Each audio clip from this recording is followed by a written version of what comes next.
Selamat sore, luar biasa. Hari libur kita tetap beribadah di tempat ini. Apa kabar semuanya?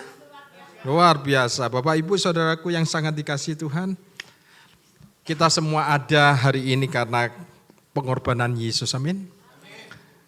Kita sudah menerima hidup yang kekal. Hidupnya Tuhan itu sudah ada di dalam kita. Hari ini kita cenderung berpikir selalu tentang gereja yang besar, mega church. Gereja yang terbesar di dunia. Yang kedua, yang memiliki 5.000 anggota gereja, yang memiliki 10.000, 1 juta anggota. Maaf kata, saya enggak percaya Yesus kagum. Kenapa?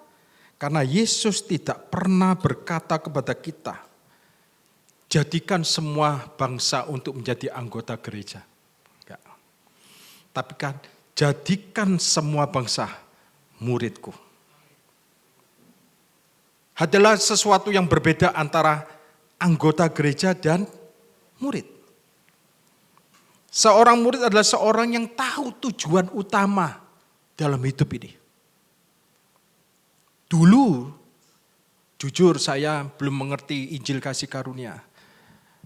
Saya ke gereja hanya menjadi rutinitas. Pokoknya ke gereja supaya diberkati. Saya ke gereja supaya Tuhan nanti menjawab doa-doa saya. Enggak. Kita pergi gereja bukan karena supaya kita diberkati. Kita sudah diberkati. Sebab itu Anda pergi ke gereja. Dulu kita berdoa karena kita pikir kalau aku doa berjam-jam Tuhan dengar, Tuhan jawab. Kita berdoa bukan untuk supaya Tuhan menjawab doa kita. Tapi Tuhan sudah menjawab doa kita. Sebab itu kita berdoa. Doa itu adalah suatu hubungan. Jangan jadikan doa itu adalah suatu agamawi. Doa itu bukan suatu sikap kita harus bagaimana kita bersikap untuk doa, enggak. Sewaktu-waktu Anda bisa berdoa. Karena Anda terkonek terus dengan surga. Kenapa kita terkonek terus sama surga? Karena kita sudah dibeli lunas oleh darahnya. Oleh karena pengorbanan Yesus, kita bisa merasakan hadirat Tuhan. Setiap hari, setiap waktu, hadirat Tuhan itu tidak pernah terputus dengan kita. Ya, seorang anggota gereja bisa hanya menjadi seseorang yang datang ke gereja sama dengan orang-orang agama lainnya. Tapi tidak ada hubungan intim. Tidak dimuridkan.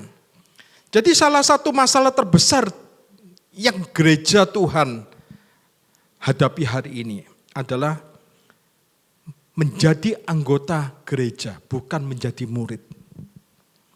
Bersyukur di tempat ini, saudara datang ke tempat ini selalu dimuridkan. Dimuridkan dengan Injil kasih karunia. Ya, setiap khotbah-khotbah yang ada di sini selalu memuridkan saudara dan saya. Mengapa saya mengatakan hal ini sebelum saya berkhotbah? Saya belum berkhotbah ini. Karena gereja, kalau kita lihat sekeliling kita, satu mall aja ada berapa gereja? Sedang berlomba-lomba memperbanyak anggota. Wah, kalau anggotanya sudah ribuan, bangga. Ya, tadi saya barusan dibisiki sama Pak Gerson. Pastor Lili bilang 2-3 orang aja dilayani, betul ya? Ya, saya ingat itu. Jadi bukan pemuritan seperti apa yang Yesus katakan. Ya. Jadi kita harus tahu tujuan Tuhan, amanat agung Tuhan. Jadikan semua bangsa murid, ya. Bukan jadikan semua bangsa anggota gerejaku, enggak. Murid. Anda siap dimuridkan hari ini? Amin. Nah, hari ini tema khotbah saya adalah much more. Tuhan akan melakukan jauh lebih banyak untuk Anda dan saya di tahun 2026 ini. Melalui Roh Kudus-Nya yang tinggal, yang sudah diberikan untuk Anda dan saya.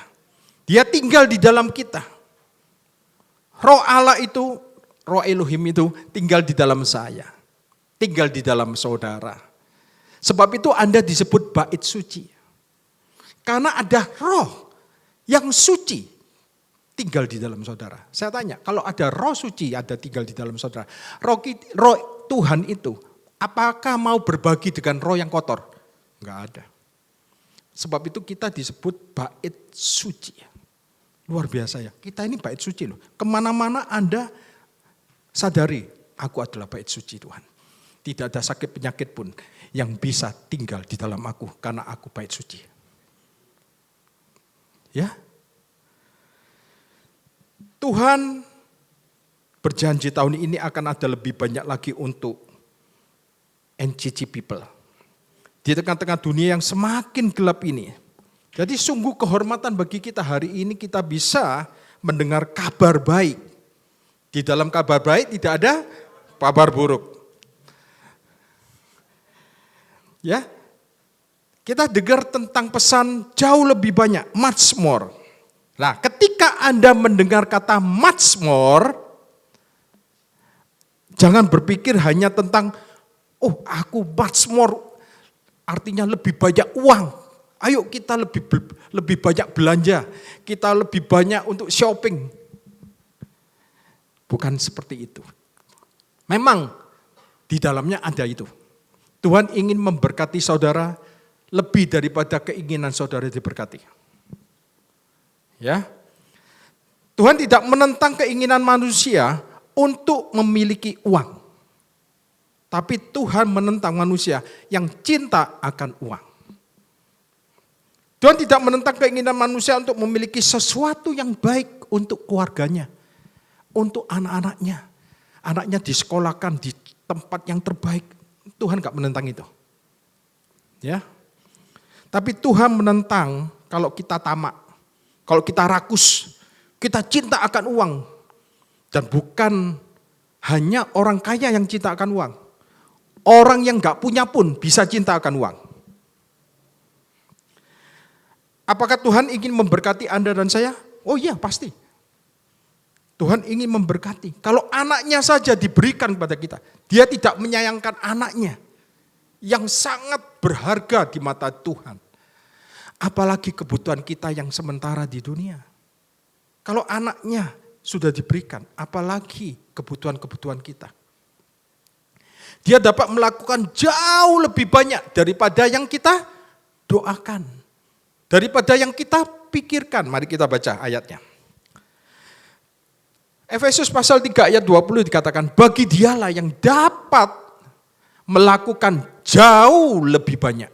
Much more. Jauh lebih banyak daripada yang saudara doakan. Saudara minta pekerjaan. Tuhan kasih posisi.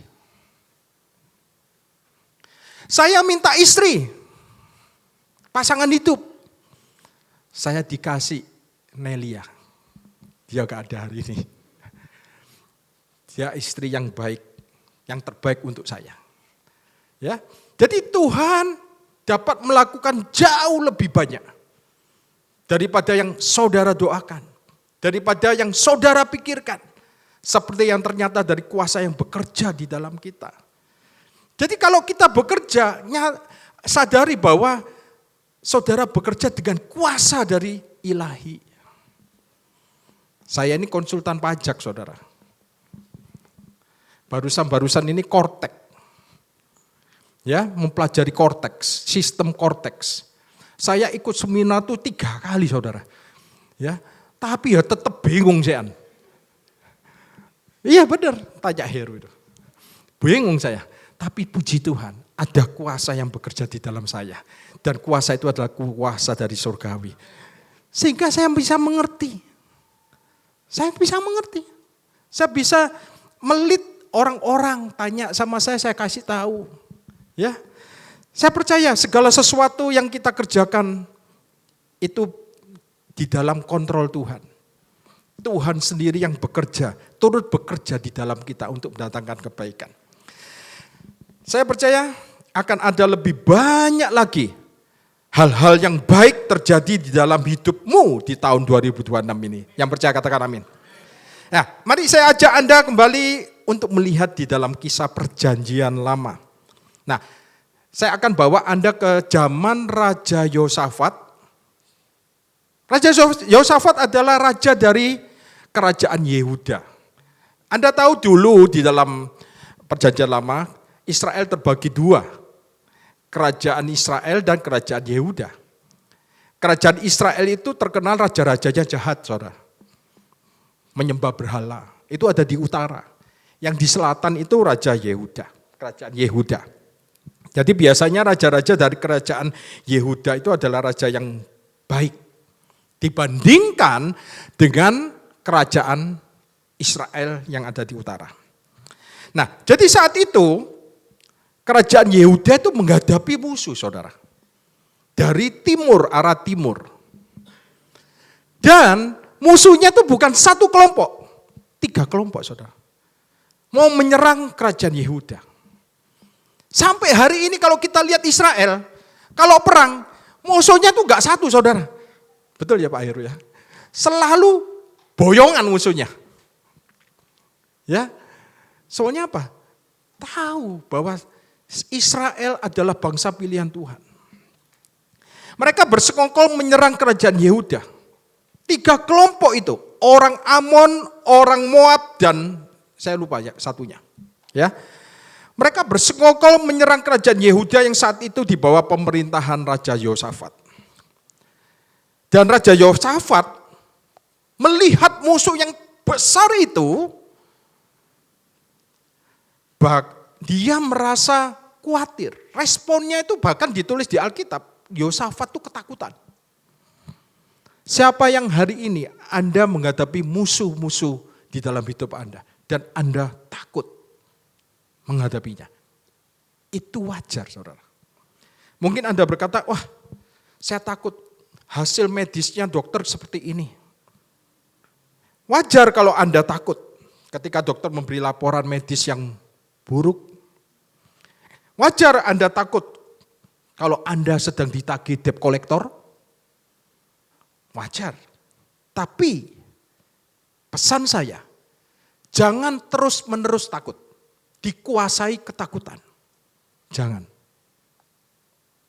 Karena Tuhan tidak memberi kepada kita roh ketakutan. Roh ketakutan itu bukan dari Tuhan. Roh ketakutan itu dari si jahat. Alkitab berkata Raja Yosafat mengumpulkan seluruh bangsa Israel. Untuk apa? Untuk memanjatkan doa kepada Tuhan. Mari kita ikuti doanya. Mari kita lihat 2 Tawarikh 20 ayat 12. Ya Elohim kami, dia berdoa. Tidakkah engkau akan menghukum mereka? Karena kami tidak mempunyai kekuatan untuk menghadapi laskar yang besar ini. Ingat, ada 3 kelompok yang menyerang. Yang datang menyerang kami. Kami tidak tahu apa yang harus kami lakukan. Tetapi mata kami tertuju kepadamu. Saya pernah menghadapi masalah besar di dalam pekerjaan saya. Persis seperti Yosafat. Saya berkata, Tuhan, aku gak tahu apa yang aku harus lakukan. Tapi mataku tertuju kepada kamu. Artinya apa? Artinya ketika saya ngomong seperti itu, saya percaya, saya berharap, saya tahu bahwa aku gak bisa melakukan Tuhan. Aku gak sanggup Tuhan. Hanya Engkau yang sanggup Tuhan. Sebab itu, mataku tertuju kepadamu. Karena dari sanalah pertolonganku. Ya, mata kami tertuju kepadamu memiliki arti kami mengharapkan pertolongan dari kamu. Jangan pernah mengharapkan pertolongan dari manusia. Jangan. Karena manusia juga terbatas. Karena manusia juga perlu pertolongan lainnya juga. Anda gak tahu. Mereka juga punya masalah juga. Jadi mata kami tertuju kepadamu Tuhan. Itu memiliki arti kami mengharapkan pertolongan hanya darimu. Sebab apa? Sebab kami tidak tahu apa yang harus kami lakukan. Saya waktu itu gak ngerti, buntu. Wes Tuhan, aku gak ngerti Tuhan. Nyerah aku Tuhan. Tahu Tuhan berbicara di dalam hati saya. Bukan kamu yang berperang untuk kamu. Bukankah aku yang berperang? Kamu tinggal diam aja. Ngomong gitu loh Tuhan. Dengan bisikan yang lembut. Bukankah aku yang berperang untuk kamu? Kenapa kamu takut? Ya, kita lihat 2 Tawaris 10 ayat 13. Sementara itu seluruh Yehuda berdiri di hadapan Tuhan, juga segenap keluarga mereka dengan istri dan anak-anak mereka. Next. Lalu Yehesiel bin Sakaria bin Benaya bin Matanya, seorang Lewi dari Bani Asaf, dihinggapi roh Tuhan di tengah-tengah jemaat. Artinya Tuhan selalu memakai manusia tuh. Dan berseru, camkanlah hai seluruh Yehuda dan penduduk Yerusalem dan tuanku Raja Yehosafat. Tuhan berbicara melalui Yehesiel. Dan tuanku Raja Yehosafat, beginilah firman Tuhan kepadamu. Janganlah kamu takut dan terkejut karena laskar yang besar ini, sebab bukan kamu yang akan berperang, melainkan Elohim. Persis. Ketika saya mengalami masalah, perkataan ini persis saya dengar. Bukan kamu yang berperang, melainkan aku. Apapun persoalan saudara, apapun musuh saudara, sebesar apapun musuh saudara, Tuhanmu lebih besar daripada permasalahanmu. Lebih besar daripada sakit penyakitmu. Lebih besar dari pencobaanmu. Sebab bukan kamu yang akan berperang, melainkan Elohim. Kemudian ayat 17, langsung ya. Dalam peperangan ini tidak usah kamu bertempur. Wow. Dalam peperangan ini bukan kamu yang bertempur. Hai Yehuda dan Yerusalem. Tuhan ngomong apa? Kamu tinggallah berdiri di tempatmu. Dan lihatlah keselamatan Tuhan bersama. Lihatlah keselamatan Tuhan bersamamu. Jadi apa yang Anda perlu lakukan ketika Anda menghadapi musuh yang mengelilingi saudara? Mungkin musuh itu bisa konflik keluarga, konflik pernikahan, bisa masalah keuangan, bisa masalah kesehatan, bisa masalah hubungan dengan keluarga, ketakutan, kecemasan, kekhawatiran akan masa depan kita yang menyerang pikiran kita. Apa kata Tuhan? Tinggallah berdiri di tempatmu. Dan lihatlah. Lihat apa? Keselamatan Tuhan bersamamu. Itu sebenarnya Tuhan mau mengatakan gini, tinggallah berdiri di tempatmu dan lihatlah aku. Tuhan ngomong, kamu tinggal berdiri dan lihat aku. Bagianmu adalah melihat aku. Bagianmu adalah melihat keselamatan Tuhan. Dan keselamatan Tuhan itu adalah Yesus. Look to Jesus. Apapun masalah kita hari ini, look to Jesus. Dia segalanya indah. Selalu setiap masalah kita, jawabannya look to Jesus. Apapun masalahmu, apapun sebesar apapun masalah kita, look to Jesus. Jadi saat masalah datang kita bergantung kepada kuasa Tuhan. Janganlah kamu takut dan terkejut. Artinya terkejut itu dalam bahasa aslinya itu jangan kamu menyerah dengan keadaanmu. Majulah besok menghadapi mereka. Tuhan akan menyertai kamu. Jadi saya waktu itu ketika menghadapi masalah pekerjaan. Kamu maju aja. Hadapi aja. Karena aku menyertai kamu. Nah ketika saya tahu itu. Anda tahu. Ketakutan itu tiba-tiba hilang. Dan diganti dengan hikmat Tuhan. Saya bisa berani menghadapi masalah saya. Dan apa yang terjadi? Semuanya bisa saya selesaikan. Dengan baik. Dengan baik. Tanpa ketakutan sama sekali. Karena Tuhan kan sudah berjanji, aku menyertai kamu. Baik kamu di gunung, baik kamu di lembah, aku selalu menyertai kamu. Ayat 18, lalu berlututlah Yosafat, tegak mukanya ke tanah, seluruh Yehuda dan penduduk Yerusalem pun sujud di hadapan Tuhan dan menyembah kepadanya. Saya suka dengan orang-orang Israel. Orang Israel mungkin sampai hari ini, kalau menghadapi musuh, yang pertama-tama mereka lakukan adalah melihat Tuhannya. Berlutut menyembah Tuhannya. Meskipun mereka masih menolak Mesias. Ya, tapi Tuhan gak mungkin melupakan janjinya bahwa Israel adalah biji mataku. Ya, next ayat 19. Kemudian orang Lewi dari Bani Kehat dan Bani Korah bangkit berdiri untuk menyanyikan puji-pujian bagi Tuhan. Elohim Israel dengan suara yang nyaring. Keesokan harinya, pagi-pagi mereka maju menuju padang gurun Tekoa. Ketika mereka hendak berangkat, berdirilah Yosafat dan berkata, hai dengar, hai Yehuda dan penduduk Yerusalem. Tiba-tiba Yosafat yang takut berani. Karena dia tahu Tuhan bersertaku. Dan dia tahu bahwa bukan aku yang berperang, tapi Tuhan yang berperang. Percayalah kepada Tuhan Elohimmu dan kamu akan tetap teguh. Dan percayalah kepada nabi-nabinya dan kamu akan berhasil. Yang menarik di sini adalah Tuhan bisa saja berkata, percayalah kepada Tuhan Elohimmu dan kamu akan tetap teguh dan kamu akan berhasil.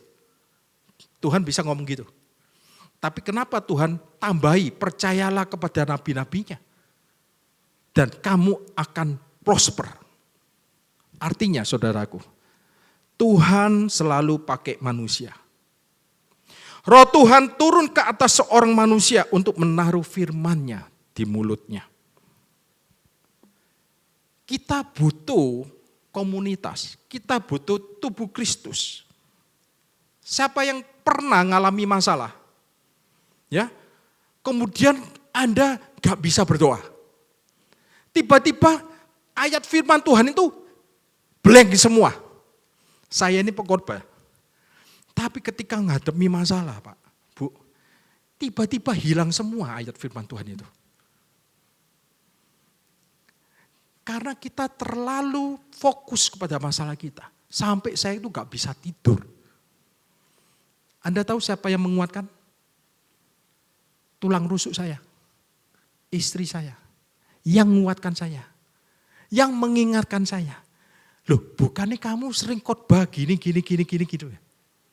Ya?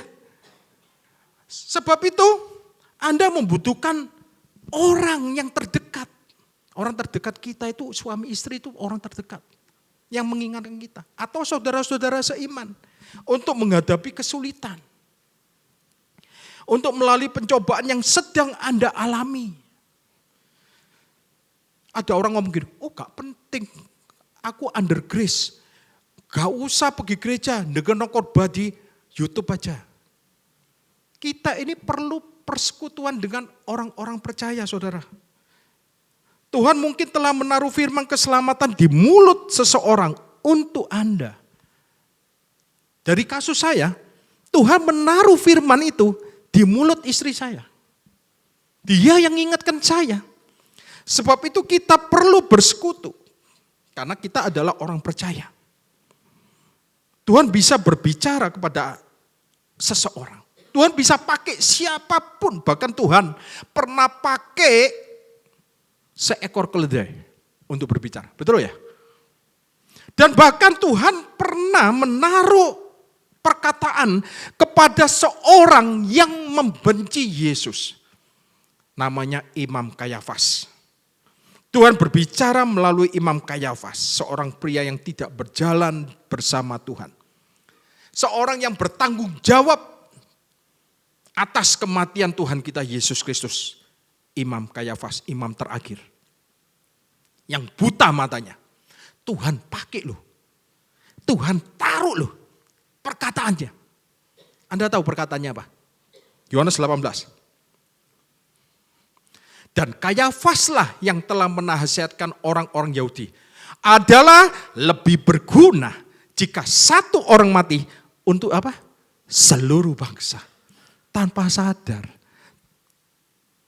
Tuhan taruh perkataan ini kepada Imam Kayafas.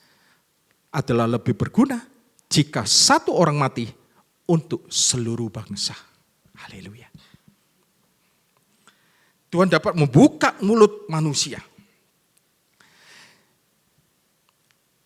Jadi Tuhan juga akan berbicara kepada Anda ketika Anda meluangkan waktu untuk baca firman Tuhan. Di tahun 2026 memasuki tahun 2026 ini, masih bulan Maret ya.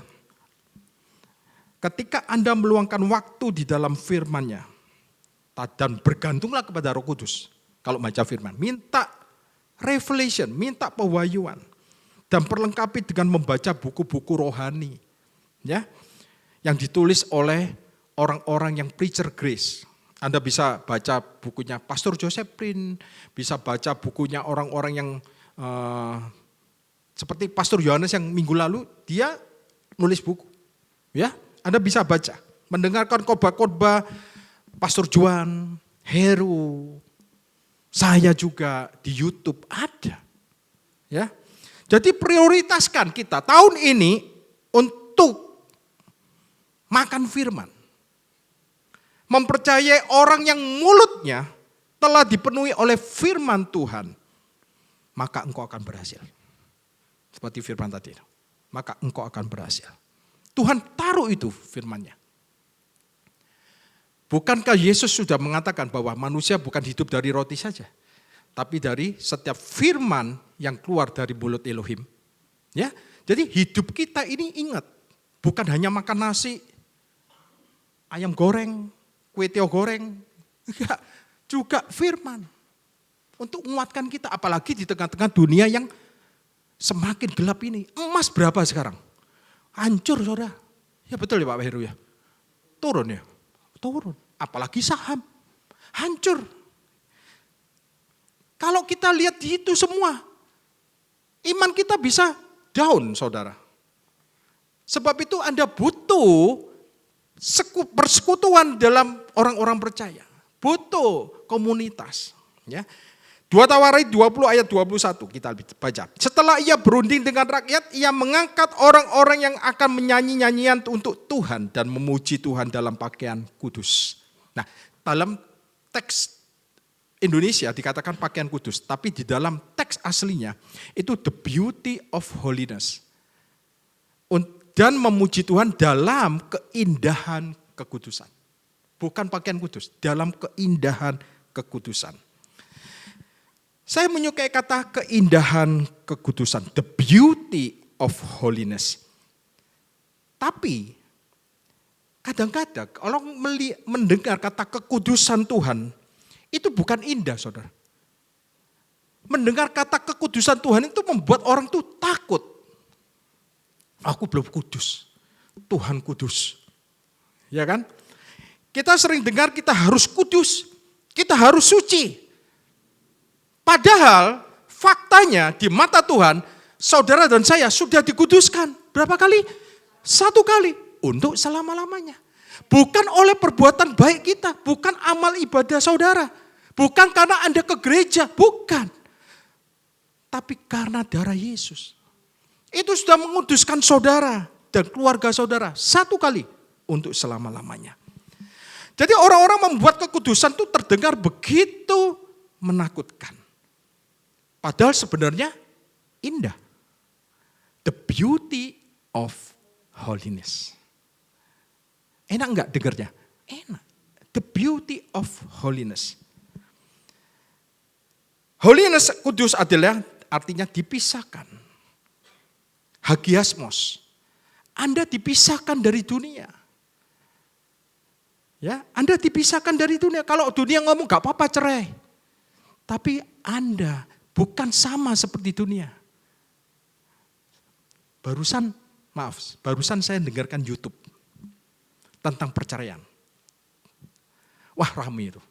Ada satu gereja yang mengundang satu pendeta, ya katanya sudah cerai. Lah terus kemudian digoreng-goreng, lalu ngomong, oh gak bisa ini ngundang orang yang sudah cerai. Pendeta gak bisa, ini pendeta pembicara tapi cerai. Anda tahu nggak? Tuhan memang membenci perceraian. Tapi Tuhan mengasihi orang-orang yang bercerai. Sama seperti Tuhan membenci dosa. Tapi Tuhan mengasihi orang berdosa. Amin. Tuhan kenapa membenci perceraian? Karena perceraian itu gambaran dari Kristus dan jemaatnya. Pernikahan itu adalah gambaran antara Kristus dan tubuh Kristus, jemaatnya. Apakah Kristus kepala bisa bercerai sama tubuhnya? Gak bisa, saudara. Makanya itu Tuhan membenci perceraian. Karena itu adalah gambaran antara Kristus sebagai kepala dan gereja sebagai tubuhnya. Kalau pernikahan tahu, kalau sebuah pernikahan itu tahu bahwa oh iya ya, sebuah pernikahan itu adalah representasi antara hubungan Kristus dengan tubuhnya, maka yang terjadi nggak mungkin ada perceraian. Karena fokusnya kepada apa? Kristus. Pernikahan itu dibutuhkan pihak ketiga yang namanya Kristus. Dia adalah perekat yang kuat untuk pernikahan kita. Perekat yang kuat untuk pernikahan kita adalah Kristus. Jadi itu adalah keindahan kekudusan. Lalu apakah keindahan kekudusan itu? Bagaimana kita mengungkapkan keindahan kekudusan itu? Kita baca ayat selanjutnya ya. Oh enggak, ayat 21. Kemudian ini, saya baca semuanya. Setelah ia berunding dengan rakyat, ia mengangkat orang-orang yang akan menyanyi nyanyian untuk Tuhan dan memuji Tuhan dalam pakaian kudus atau dalam keindahan kekudusan yang semarak pada waktu mereka keluar di muka orang-orang berjata sambil berkata, sambil memuji Tuhan. Nyanyikanlah nyanyian syukur bagi Tuhan, bahwasannya untuk selama-lamanya kasih setianya. Bahwasannya hesed selama-lamanya. Kasih karunia Tuhan itu selama-lamanya. Jadi isi nyanyian mereka adalah nyanyian syukur bagi Tuhan. Nyanyian syukur untuk apa? Bahwasanya untuk selama-lamanya kasih setianya. Dalam bahasa Ibraninya hesed. Bahwasannya untuk selama-lamanya kasih karunianya. Jadi sebenarnya mereka mengungkapkan keindahan kekudusan itu dengan nyanyian kasih karunia Tuhan. Menyadari bahwa kasih karunia Tuhan itu selama-lamanya. Hesed, kasih karunia. Jadi keindahan kekudusan Tuhan itu ada di kasih karunia-Nya. Bukan ada di penghukumannya. Seperti yang kita pikirkan di gereja-gereja yang dulu. Oh kekudusan Tuhan itu bicara tentang penghukuman. Tentang hukum Taurat, enggak. Keindahan kekudusan Tuhan dapat kita temukan di dalam kasih karunia-Nya. Bukan di penghukumannya. Jadi mereka hanya memuji Tuhan akan kasih karunia Tuhan. Dan ketika mereka memuji musuh-musuh mereka, dihancurkan. Ya, jangan pernah fokus kepada lawan-lawan kita. Kita memandang Tuhan dan memandang kasih karunia-Nya yang kekal selama-lamanya. Apapun yang kita hadapi nanti ini ya, di tahun 2026-27 nanti. Biarlah firman ini membuat kita sadar untuk selalu melihat kepada kasih karunia Tuhan yang kekal selama-lamanya. Untuk menjalani hidup di tahun-tahun berikut ini. 26, 27, 28. Selalu pandang kasih karunia Tuhan yang kekal selama-lamanya. Ketika mereka mulai bersorak-sorai dan menyanyikan nyanyian pujian, dibuat Tuhanlah penghadangan terhadap Bani Amon dan Moab dan orang-orang dari pegunungan Seir yang hendak menyerang Yehuda. Sehingga mereka apa? Terpukul kalah. Sebentar, stop. Anda baca. Ketika mereka mulai apa? Bersorak-sorai, menyanyi-nyanyikan pujian. Coba perhatikan. Ketika mereka mulai memuji Tuhan. Bahkan belum sampai selesai memuji Tuhan. Apa yang terjadi? Ketika mereka mulai menyanyikan pujian, musuh-musuh mereka terpukul kalah. Haleluya. Jadi jangan menganggap remeh pujian. Di saat Anda mulai memuji Tuhan, penyakit saudara lenyap. Amin. Terpukul kalah. Penyakit Anda akan terpukul kalah saat mulut Anda membuka dan menyanyikan lagu puji-pujian tentang kasih karunia Tuhan. Penyakit Anda runtuh. Ketakutan Anda pergi. Haleluya. Orang takut tuh gak enak saudara. Gak bisa tidur. Saya pernah ngalami itu. Gak bisa tidur. Takut saudara. Padahal saya itu gampang tidur. Tapi ketika menghadapi masalah waktu itu. Gak bisa tidur. Tapi puji Tuhan. Tuhan ingatkan selalu kasih karunia-Nya. Kemudian next. Lalu Bani Amon dan Moab berdiri menentang penduduk pegunungan Seir hendak menumpas dan memunahkan mereka. Segera sesudah mereka membinasakan penduduk Seir, mereka saling bunuh-membunuh. Anda lihat, barusan saja mereka mulai memuji Tuhan, musuh mereka saling menghancurkan satu sama yang lain. Tiba-tiba musuh Israel itu jadi bingung saudara. Dan mereka mulai saling membunuh. Dan itu terjadi sampai hari ini nanti Anda lihat. Ini adalah pekerjaan Tuhan. Hanya Tuhan yang bisa melakukannya. Padahal bangsa Israel ini baru mulai menyanyi dan memuji. Bahwasannya untuk selama-lamanya kasih karunia Tuhan. Bahwasannya untuk selama-lamanya kasih karunia Tuhan. Baru buka mulutnya. Musuh mereka sudah bingung dan saling bunuh-membunuh. Jadi ketika Anda sedang diserang musuh, buka mulut Anda untuk menyanyikan pujian bahwa kasih karunia Tuhan kekal selamanya bagi saudara dan saya. Ingatlah selalu akan grace dan pujilah keindahan kekudusannya. Itu loh keindahan kekudusannya. Grace. Dan Alkitab mengatakan Tuhan mendatangkan kebingungan bagi musuhnya. Musuh orang Israel. Bapak, Ibu, Saudaraku, kita sedang menghadapi kekuatan yang nyata. Kekuatan kegelapan yang nyata. Dan jawabannya tetap kasih karunia Tuhan. Jawabannya tetap di situ. Iblis tidak akan bisa bertahan ketika melawan kasih karunia. Gak bisa. Kita lihat ayat 24. Ketika orang Yehuda tiba di tempat peninjauan, di padang gurun, mereka menengok ke tempat laskar-laskar musuhnya itu. Tampaklah semua telah menjadi apa? Bangkai, saudara. Berhantaran di tanah, tidak ada yang terluput, artinya mati semua, saudara. Siapa yang berperang? Tuhan. Mereka cuma membuka mulut untuk menyanyi. Tepar semua, saudara. Dan ayat selanjutnya, lalu Yosafat dan orang-orangnya turun untuk menjara barang-barang mereka. Tidak ada perang, tidak ada jarahan. Jadi kalau Anda sedang hadapi masalah, pencobaan, itu adalah peperangan saudara mungkin. Ingat, Anda akan mendapatkan rampasan perang. Seperti Raja Yosafat ini. Mereka menemukan banyak ternak, harta milik, pakaian, barang-barang berharga. Yang mereka rampas itu lebih banyak, much more, daripada yang dapat dibawa. Berapa hari lamanya? 3 hari lamanya mereka menjara barang-barang itu karena begitu banyaknya. Rampasan perang jadi milik mereka. Wah, mereka dapat rampasan perang. Apakah mereka yang berperang? Enggak. Tuhan yang berperang. Anda yang mendapat rampasan. Beri kemuliaan buat Tuhan. Jadi kalau Anda sedang menghadapi peperangan di dalam hidup saudara, sebentar lagi ada rampasan perang. Untuk saudara dan saya.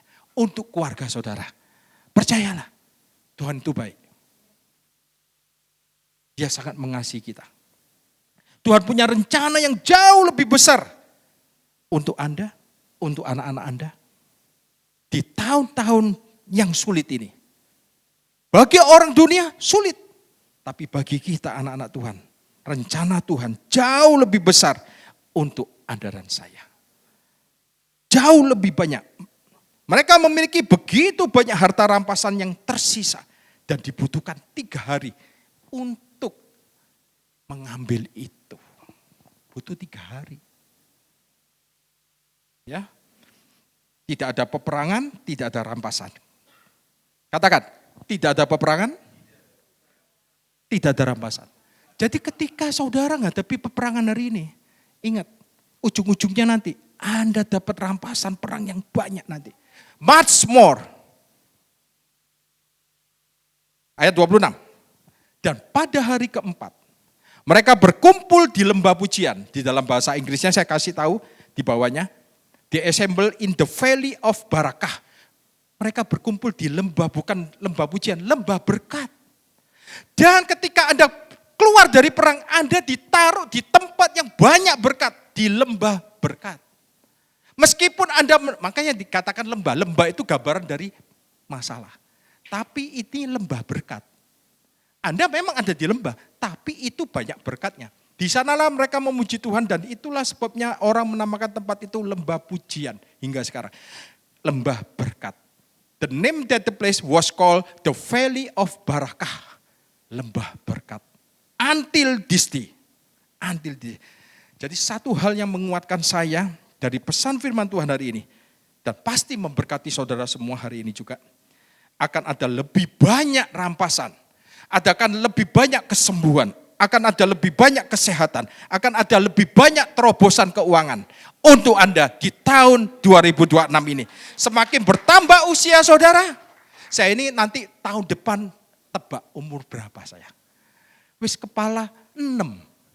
Wis swidak. Ya kan? Tapi saya percaya semakin saya bertambah usia saya. Kekuatan saya juga bertambah.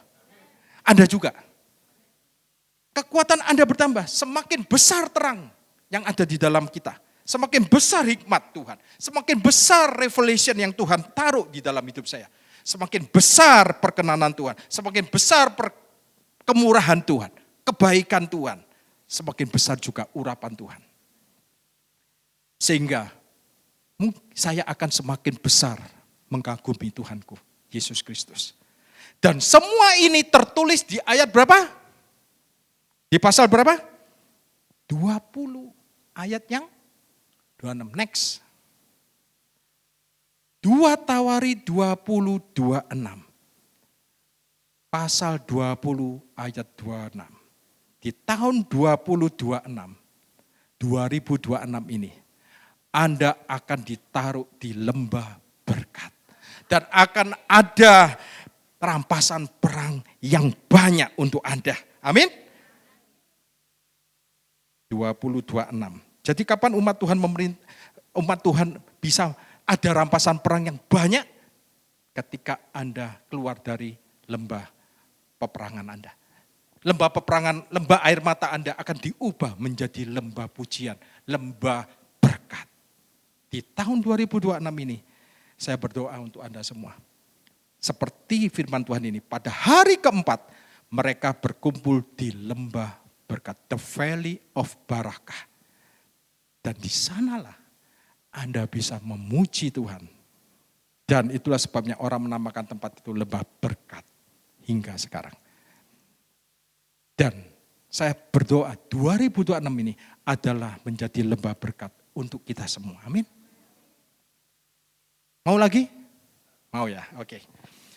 Roma 5 ayat 17. Kita baca. Ini bahasa Inggrisnya dulu, ya. For if by the one man offense, sebab karena kesalahan satu orang, pelanggaran satu orang, death reign through the one, maka kematian berkuasa atas kita. Much more, dikatakan much more. Lebih benar lagi, lebih banyak lagi mereka yang telah who receive abundance of grace. Lebih banyak lagi mereka yang menerima kelimpahan, katakan kelimpahan, kasih karunia, and of the gift of righteousness. Dan karunia, kelimpahan, kasih karunia dan anugerah kebenaran, the gift. The gift bisa karunia juga anugerah. anugerah kebenaran will reign in life. Akan memerintah di dalam hidup. Akan berkuasa di dalam hidup. Through the one. Melalui satu orang namanya Yesus Kristus. Nah, ayat ini terjemahannya. Sebab jika oleh pelanggaran satu orang, maut telah berkuasa oleh satu orang itu. Kematian sudah berkuasa melalui orang itu. Jadi kapan umat Tuhan memerintah dalam hidup ini kalau kita lihat, maka lebih banyak lagi mereka yang telah menerima kelimpahan kasih karunia dan anugerah kebenaran akan berkuasa dalam hidup ini melalui satu orang itu yaitu Yesus Kristus. Karena satu pelanggaran Adam, kematian berkuasa. Kematian datang. Kita bisa melihat kematian ada di mana-mana, berkuasa di mana-mana. Anda pergi negara manapun, entah itu negara yang kaya, negara berkembang, negara miskin. Pada akhirnya Anda lihat kematianlah yang berkuasa. Namun, ini semua gara-gara satu orang ya, yaitu Adam. Namun jauh lebih banyak lagi mereka yang telah menerima kelimpahan kasih karunia dan anugerah kebenaran. Much more. Jauh lebih banyak lagi mereka yang menerima kelimpahan kasih karunia dan anugerah kebenaran. Anda dan saya. Anda dan saya menerima kelimpahan kasih karunia dan anugerah kebenaran. Ketika tadi Pak Heru memimpin perjamuan Tuhan. Angkat tubuh dan darah. Sesungguhnya kita mengingat bahwa kita telah menerima kelimpahan kasih karunia dan anugerah kebenaran. Sebab itu Anda berkuasa atas hidup ini. Anda berkuasa atas sakit penyakit. Anda berkuasa atas kemiskinan. Anda berkuasa atas setan. Anda berkuasa. Bukan lagi kematian yang berkuasa, tapi kehidupan. Dan kehidupan siapa yang berkuasa? Kehidupan Kristus yang berkuasa di dalam kita. Bukan kematian yang berkuasa. Maka lebih banyak lagi mereka yang telah menerima kelimpahan kasih karunia dan anugerah kebenaran akan berkuasa dalam hidup ini. Akan memerintah di dalam hidup ini. Sebab itu, kalau gereja ingin melihat jemaat berkuasa atas sakit penyakit, jemaat berkuasa atas kemiskinan, jemaat berkuasa atas ketakutan, kecemasan, beritakan tentang kelimpahan kasih karunia dan anugerah kebenaran. Kalau saya iblis, saya jadi setan. Saya berusaha menghalangi mimbar ini dipakai untuk memberitakan kelimpahan kasih karunia dan anugerah kebenaran. Karena iblis tahu ketika Injil kasih karunia dan anugerah kebenaran atau the gift no condemnation, karunia tidak adanya penghukuman itu diberitakan, maka orang-orang akan berkuasa atas hidup. Kematian enggak berkuasa lagi. Roma 5 ayat 19 dan 20 terakhir. Jadi sama seperti oleh ketidaktaatan satu orang, semua orang telah menjadi orang berdosa. Demikian pula oleh ketaatan satu orang, bukan ketaatan saudara. Ketaatan satu orang yang namanya Yesus Kristus, semua orang menjadi benar. Anda menjadi benar bukan karena ketaatan saudara, bukan karena kesetiaan saudara, bukan karena Anda rajin bergereja, bukan. Bukan karena Anda rajin membaca Alkitab, bukan. Karena ketaatan Yesus yang mati untuk menebus dosa kita. Ayat selanjutnya, tetapi hukum Taurat ditambahkan supaya pelanggaran menjadi semakin banyak dan di mana dosa bertambah banyak.